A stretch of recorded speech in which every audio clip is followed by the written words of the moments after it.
I'm going to be moving through this fairly quickly. There is a lot of information. And in fact, it's almost like every week, new information comes out about how your diet affects mental health.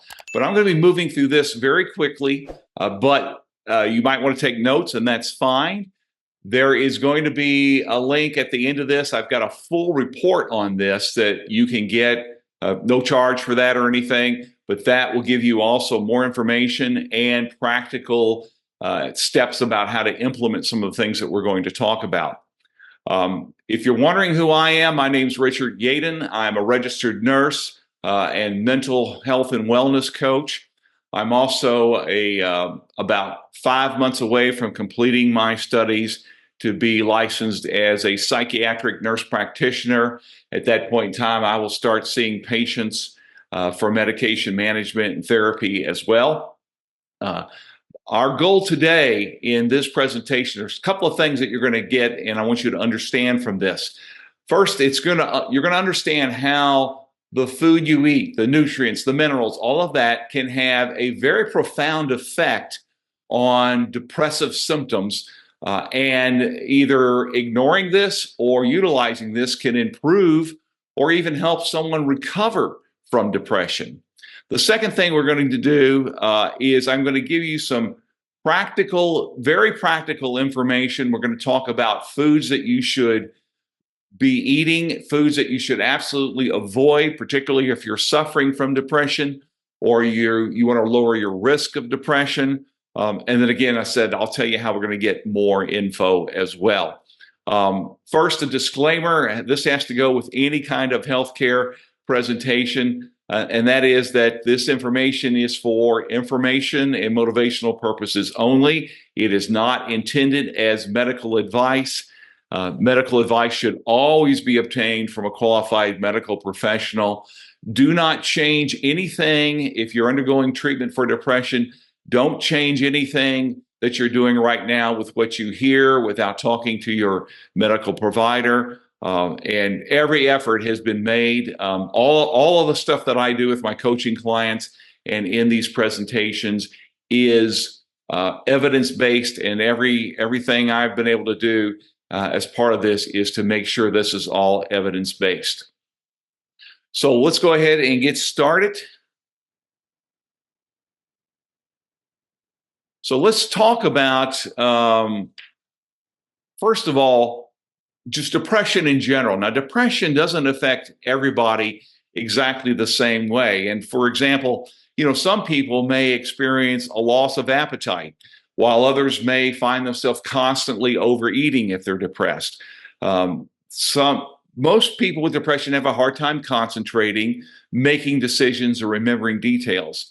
There are, according to the World Health Organization, about 120 million people worldwide that are dealing with depression right now. And actually, depression is the leading global cause of disability in the United States. It's probably even more significant. At least 6% of the adult population in the United States suffers from depression, and 10% of the adult population in the United States are currently taking antidepressants. The good news in all this, though, is that depression is a treatable situation. There are many things that you can do on your own. Some of these methods include stress reduction techniques, exercise, meditation, and what we're going to be focused specifically here is diet changes. Believe it or not, your diet has a tremendous impact on your physical, but your mental health as well. I actually did my master's thesis on this subject, so I'm pretty excited about this particular subject. And the way you take care of yourself is going to determine how long and how well your depressive symptoms actually do. So mental health disorders are incredibly complex. And just like the foods we eat, the way our body interacts with them is a very complex subject too. I'm going to try to break it down here in this short time period into terms and techniques and understandings that that you can apply, that you can readily absorb and apply. Today, many experts agree that when the body gets all of the nutrients that it needs, that all of our internal processes, including emotional, neurocognitive, and psychiatric processes, function at their best. And WebMD supports the notion that eating healthy will not only make you feel physically better, it will make you mentally healthier. And it is one of the best self-help methods of dealing with depression symptoms and recovering from depression. We really don't know fully how all of this works together. I mean, still many, many studies are going along, but we do know that nutrition, the right nutrition, has a profound impact on the quality of your depression. So in order for your brain to function well, for your brain to function efficiently, it needs a lot of energy. In fact, your brain uses more energy than almost any other organ in your body, and it needs the right nutrients to do that. There was a study conducted by the Department of Epidemiology and Public Health at University College in London that found that consuming processed foods that don't contain a lot of nutrients increases the risk of depression by as much as 60%. And when I say processed foods, there's going to be a report you can get at the end of this. I go into more detail about that, but really, anything that if you look at a label of a food and it has things that you wouldn't normally find in an average person's pantry, then the degree of processing that food went through goes way up. So that's one way to look at it. So let's look at how different nutrients impact depression, how they can improve depression, or how they can worsen depression. The first thing I want to talk about are antioxidants. And in each one of these slides, I'm going to give you examples of the kinds of foods that kind of go along with this. But if you eat foods that are high in antioxidants, they are going to protect your brain from harmful molecules known as free radicals. And free radicals do all kinds of things. They lead to cell damage. They lead to more rapid aging and numerous other health problems. Now, even though you can't get rid of all of these harmful chemicals completely by maintaining a healthy diet, you can make them weaker, and that boosts your immune system and prevents them from attacking other cells. And here's a list of some of the best antioxidant foods that you can get that are very, very high in antioxidants. So try to incorporate these. The second thing is weight. Now, weight is a huge problem in the United States, and it's really tied to our diet. They call it the standard American diet, or the SAD diet, if you've ever heard that term before. But people who are overweight are much more likely to become depressed. And we know that people who are depressed are much more likely to become obese. So if you don't have healthy eating habits, then you should know that your health might get worse over time, not just mental health, but physical health as well. And depression, which this leads to depression also carries a very high risk of substance abuse, particularly in alcohol. The mental disorder this is also a mental disorder that interferes with sleep. It interferes with mood. It interferes with motivation, which will definitely make it harder for anybody to make healthy choices, much later on. Omega-3 fatty acids are very important. In fact, some psychiatrists will prescribe omega-3 fatty acids to people who have depression. They have a significant impact. A low omega-3 fat intake is linked to a higher risk of depression. And it's really not that surprising because our brain is mostly fat. It's mostly made up of fat. So not to mention that 20% of fat comes from omega-3 fatty acids. So if you want to improve your brain function and have a possibility of increasing and improving your mood and reduce the risk of depression, consider omega-3 fatty acid foods, which I've got listed here for you. One thing I do want to point out is if you like salmon, like I eat a lot of salmon. I really try to follow the Mediterranean diet. But wild-caught fatty fish, wild-caught salmon is significantly different than farm-raised fish or farm-raised salmon. So keep that in mind if you're shopping for this. B-complex vitamins are also important. Most notably, and the one I want you really to pay attention to, is B12. Vitamin B12 is very, very important to keep our neurological functions running smoothly. And when you consume more vitamin B12, you're going to feel more refreshed, and you're going to feel an elevated mood as well. Now, you can increase your B12 by looking at and consuming these types of foods that are listed here, but you also want to increase the intake of your other B vitamins, and you can do that, or one of the real important ones is folate. So you should consume more dried herbs, sunflower seeds, spinach. Those are all good sources of folate as well. Amino acids are very, very important. Amino acids come from beans, fish, meat, and so forth.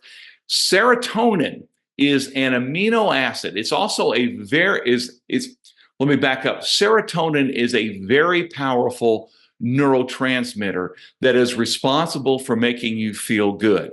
And that's actually made from an amino acid known as tryptophan. Insufficient intake of this amino acid will increase your chances of depression. In fact, the most popular antidepressant medications work by increasing serotonin in your body, in your brain. So if you can do things like increasing your intake of amino acids, you have the opportunity to increase the neurotransmitter serotonin as well. In fact, if you consume really low amounts of tryptophan, which is what makes serotonin, you're going to notice that you're going to be in an incredibly bad mood for the next few hours. So the good news is that this tryptophan is found in a lot of different foods that I've listed here. There are more foods listed in the report that you can get. I've also shown you here, there's a supplement that you can get. I've used this as well, that will help you increase your level of amino acids. Watching your sugar intake. Hey, more and more research is coming out about how bad sugar is for you. It's not that it just rots your teeth and makes you fat. It's much more insidious in that. It has the ability to decrease your insulin sensitivity. And this is what actually leads to diabetes. And so it comes as no surprise that if you're suffering from depression, you also are probably insulin resistant. Not to mention high intake of sugar, low insulin resistance, or high insulin resistance is going to lead to hormonal changes, and that can have a big impact on your emotional stability. That's why people who are already suffering, if you've been diagnosed with depression, you want to get as much sugar out of your diet as you can. A high sugar intake is not only linked to depression, but it's also linked to anxiety. It's also linked to aggressive behavior. So you want to watch out for that. Now, this chromium is probably a nutrient you may not have heard of. It's a nutrient that actually helps control blood sugar and high cholesterol. It's absolutely vital to mental health because without this, insulin isn't able to work properly in your body. So if we've already looked at here in the last slide just why insulin is so important and the impact it has on depression. So it's very important that you be consuming this mineral. One of the best sources of chromium is broccoli. And you can dress up broccoli in a lot of ways to make it more palatable, but consider that and these other foods that I've listed here.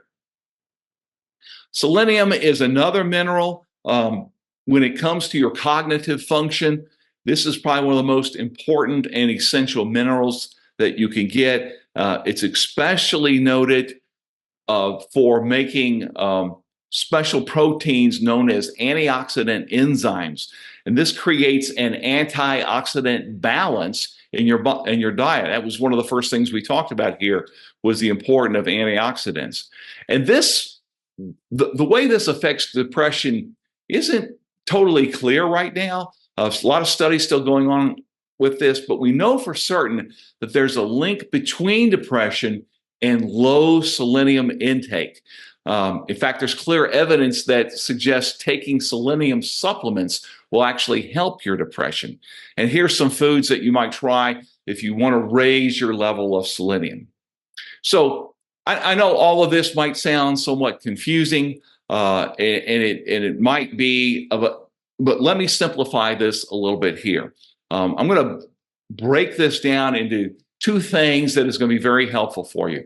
And that is that if you're dealing with depression now, you're concerned about your risk for depression, you want to improve your mood, I'm going to give you foods that you should eat and foods that you should absolutely avoid. And again, this is in the report that you can also pick up. So if you can't write fast enough, I'm trying to get this covered here in the time we have set aside for this. But let's get started with that. So I want to go over 14 foods that you should be eating. The first is dark leafy greens. If you're looking for a very nutrient-dense food, you can't go any better than dark leafy green foods. They're known for fighting all types of inflammation, which is great news considering that severe depression is directly linked to brain inflammation. Tomatoes is another one. The reason why tomatoes are so good for your mental health is that they contain an alpha lipic and folic acids, both of which are known for fighting depression. Also, apples. Apples is a fruit that's high in antioxidants. It helps prevent it helps prevent oxidative inflammation and damage, which can also lead to depression. Seeds are important because seeds like sunflower seed, pumpkin seeds, and really any other kinds of seeds that you can enjoy. Chia seeds, hemp seeds, flax seeds are noted for their ability to improve your mood. Berries is another source. They're extremely high in antioxidants. In fact, whenever I make a protein drink, I always throw in some raspberries or blackberries for this very reason. It's a great choice for a morning treat. They're known for improving mental health. For example, they will improve your ability they will improve your ability to focus, and they will improve your memory, which may also work to improve your mood. Also on here is green tea. Green tea is an important food that you should be consuming. Green tea is filled with amino acids. It's filled with antioxidants that are known for being able to overcome depression in a very natural way.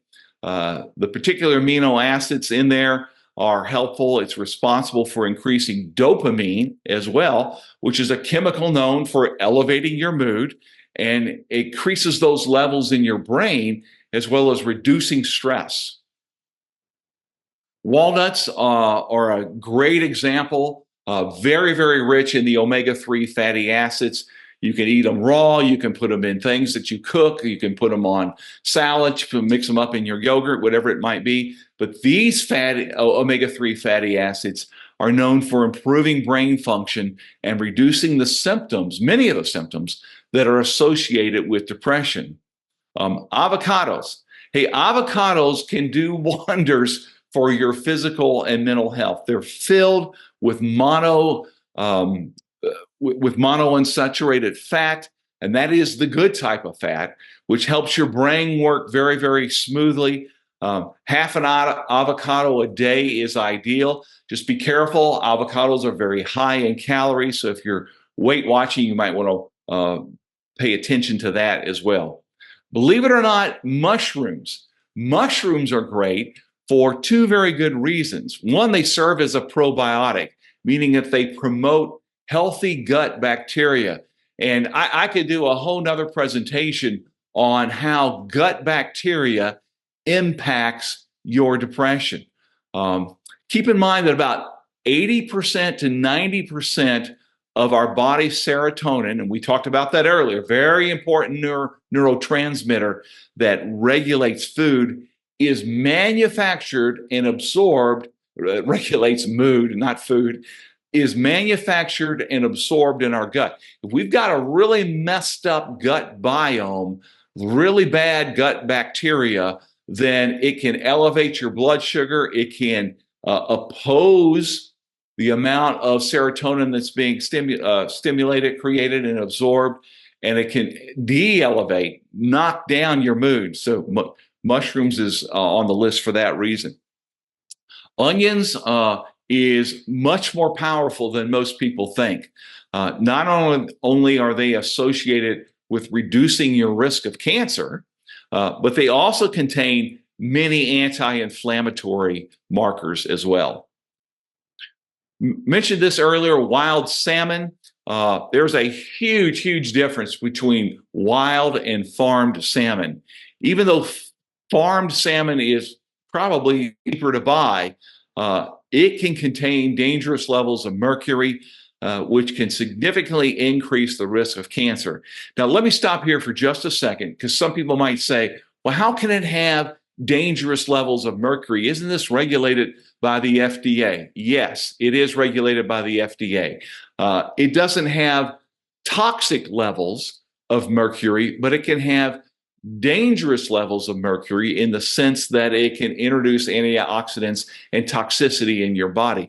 You know, there are many foods that are on the shelves here in the United States that have ingredients that are not even allowed in European countries or countries in the Far East. So you have to pay a lot of attention to what you're consuming.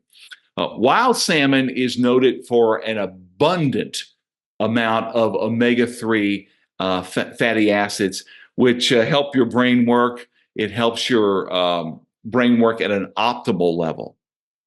Whole grains are important because they contain the healthy carbs that are high in fiber.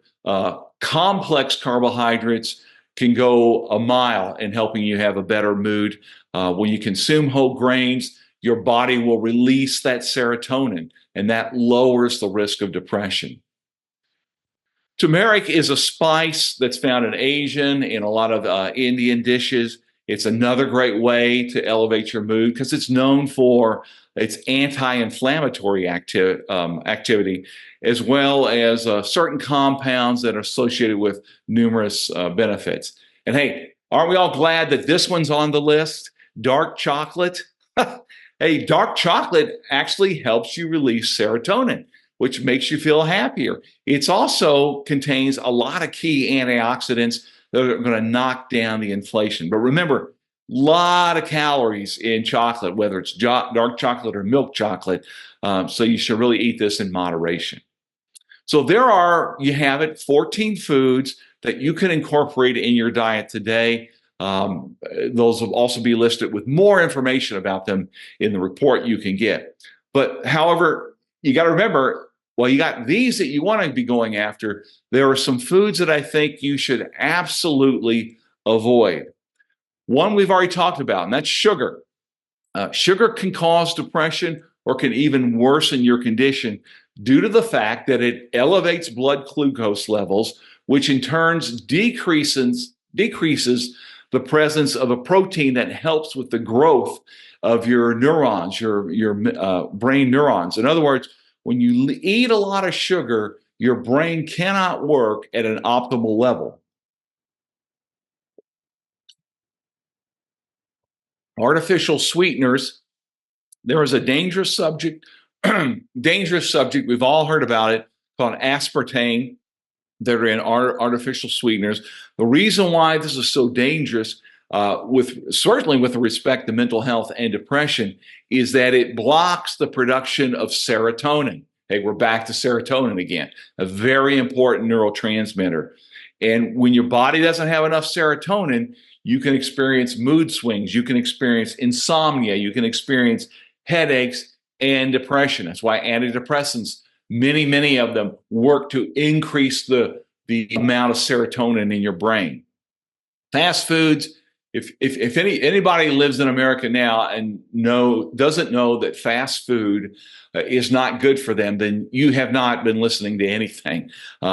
It's okay to grab some fast food every now and then. What you don't want to do is make it a regular part of your diet.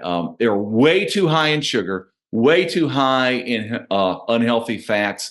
They're way too high in sodium, and they lack almost all nutrients. Now, I put canned soup on here because I'm kind of including this as a catch-all for ultra-processed food. I mean, anybody who wants to watch their weight or increase the quality of their life should avoid processed foods at all costs. Foods that have a label and if the ingredient list has words you can't pronounce, you've never heard of, or things you're not going to find in your pantry, that is an ultra-processed food. And these are found in not just the food, but in the liners of canned food that's found in the packaging of food. You really do better by sticking to whole foods to the extent that you can. Excessive caffeine can have a negative effect on your mental health in that it disrupts sleep. So getting enough sleep has a tremendous impact on your mood and your quality of improving from depression. So a little bit of caffeine every now and then is actually okay for you. And I wouldn't think that you would avoid it. I'm not going to avoid my morning coffee, but excess caffeine, and especially those found in energy drinks, is something that you should avoid. Hydrogenated oil. When you hear hydrogenated oil, think fried. Not only do they cause a bunch of health problems, but they can significantly increase your weight, and that's also linked to depression. Hydrogenated oils, which is just all over fried food, also known to prevent and slow down blood flow to your brain. Excessive alcohol is another one. Your central nervous system is extremely important. Alcohol works to suppress your central nervous system, not to mention the many health detriments that it has by over-consuming that. Alcohol significantly slows down your central nervous system, and that alone can lead to depression or depression symptoms. Foods that are high in sodium is another thing we got to watch out for. Excess sodium can increase the risk of depression. It also weakens your immune system. It causes fatigue. And on top of that, excess sodium has been linked to weight gain as well. We've already talked about how weight gain impacts depression. Trans fats. Trans fats are the term for unsaturated fats that are usually not found in whole foods. They're almost always found in processed foods, baked goods, margarines, a lot of snack products have them in there. They are probably the most unhealthy fats that you can consume. They increase your risk of heart disease, and which is a high risk actually for depression. The National Institute of Mental Health, 33% of people who had a heart attack suffer from depression. So that's another thing we need to work out and be careful of.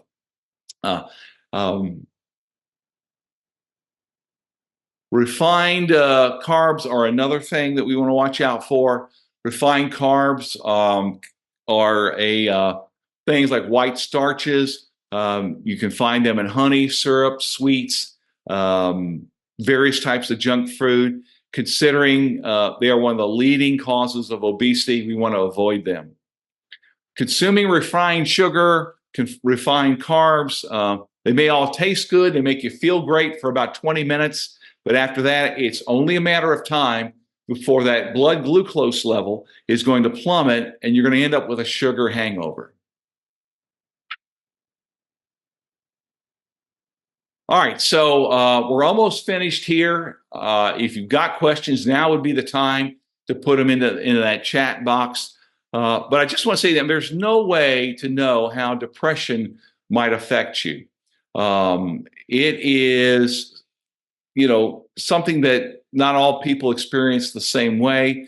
It's more widespread than you probably remember or know of. Nutrition has a much bigger impact on your mental health than you ever realized. And if you're dealing with depression, then this is something that you probably want to take very, very seriously. All right. So if you want to get that report, it's at this link right here, mindcarehealth.us/diet. You can get that report, as much as this information as you can. All right, here's a question. Is there any difference in juice between whole foods versus juice or smoothies? For instance, is a spinach smoothie as beneficial as a salad?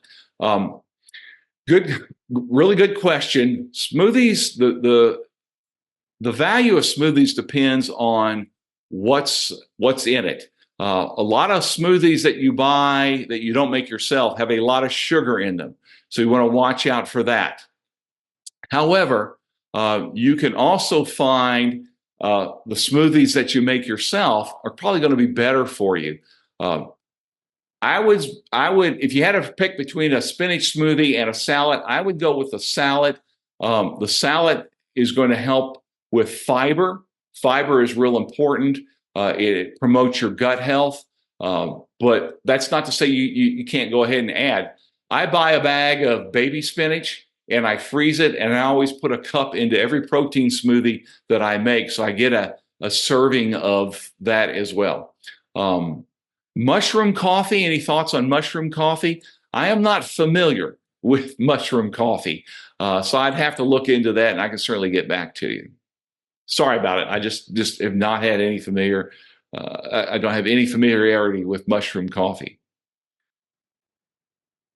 All right, we're going to close up here. Again, you can put if you have another question comes up, you can put that in the event chat, and that I'll see that as well. Thank you for being here. I appreciate your time. And, if there's anything I can help you with, if you're dealing with depression and you want a second pair of eyes, if you want a coach to come alongside you and help you with this, that's what we do. And more than happy to talk to you about that. Thanks for your time, and I'll do another one of these next month on a different topic. If you've got a suggestion, love to hear it. Talk to you soon.